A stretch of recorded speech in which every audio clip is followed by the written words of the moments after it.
Kenny Monterio talked about the importance of being a mentor to everyone.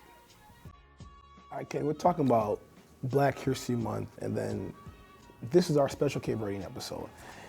And I was talking to a few of the people, and we were talking about the influx of Cape Verdeans in Brockton. And 20, 30 years ago, it was Irish and Italians. Then slowly, surely, it became Haitians and Cape Verdeans. Just talk about the evolution, how Cape Verdeans have really invested in the city of Brockton. Well, I think they've done a tremendous job in investing in the community, whether it's, starting up small businesses or just investing in real estate and just being involved in politics and certain things like that. So it's definitely grown, I think, within the past 20 years or so. I mean, you drive around Main Street, man, you see Vincent's, you see, these Cape Verdean breakfast spots. It's almost like a community with themselves where I feel like Cape Verdeans just do a good job supporting themselves. Well, a lot of them, when they migrated here to the United States, they went in search for the American dream, so-called. So I think from coming from Cape Verde here, they haven't had the opportunity to, say, go to college or certain things like that. So your other option would be to either work or start up your own business.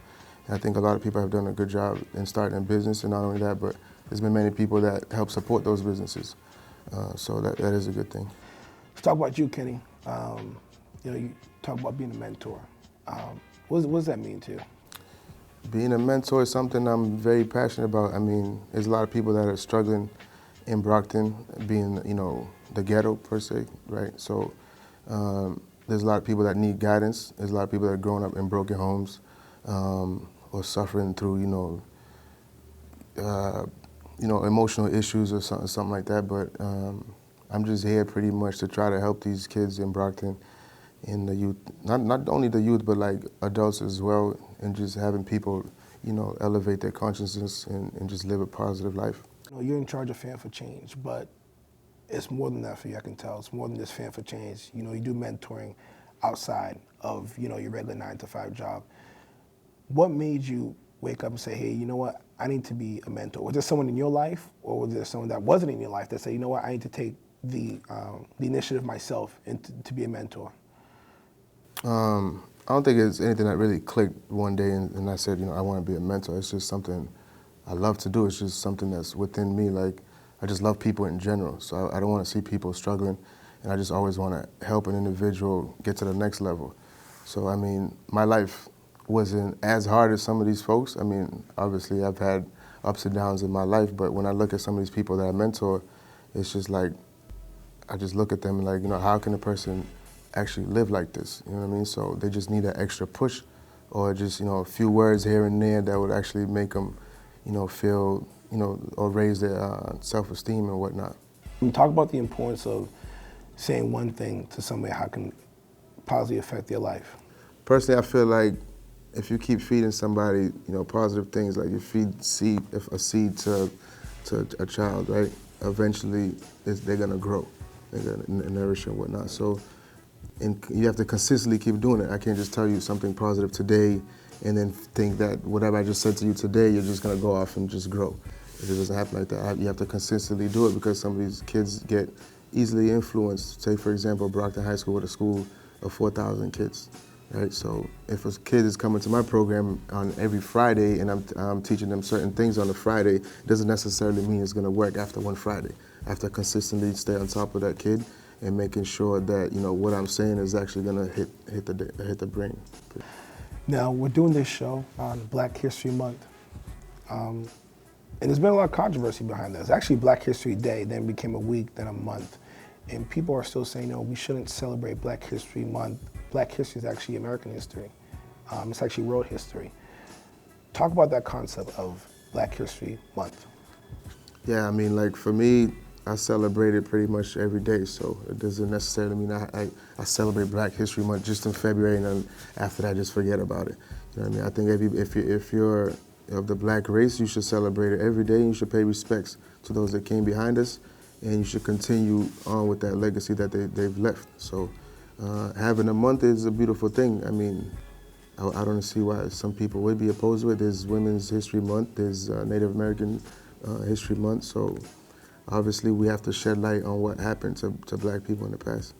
The controversy is that we shed light on it for 1 month and then forget about it. I think that might be the controversy of people.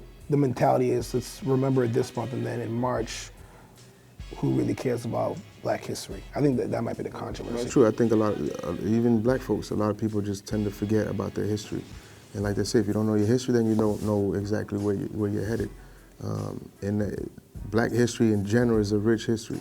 You know, if you want to go back to Africa and talk about the kings and queens that pretty much civilized the world, or if you want to talk about African Americans that led a path for us here through the civil rights movement and slavery and things like that. But you can't forget about your history, and it's good to have a month, even if it is just a month. It's good so people can know about certain leaders that came before us.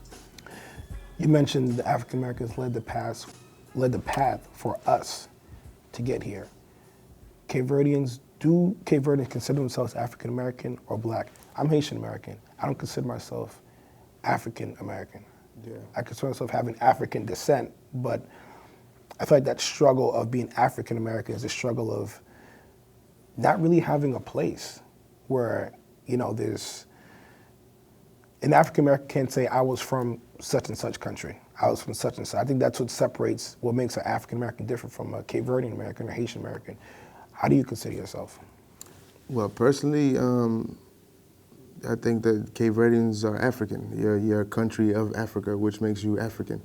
But at the same time, too, you have to recognize that Cape Verde is a people of mixed race. You know what I mean? So it's not just an African race.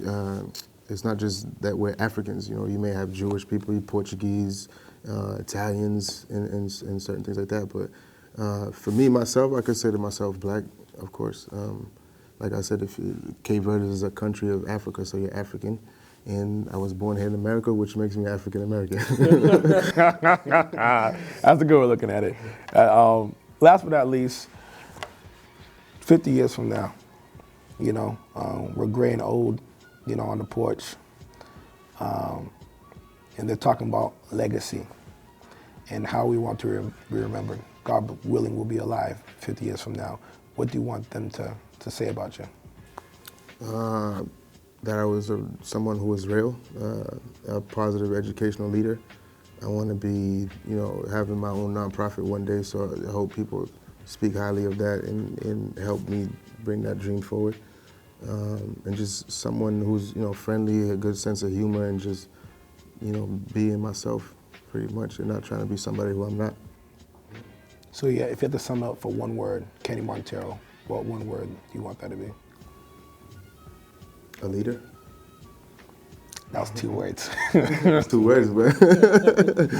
All right, Kenny, I appreciate it. Happy Black History Month. Very much likewise. Godspeed.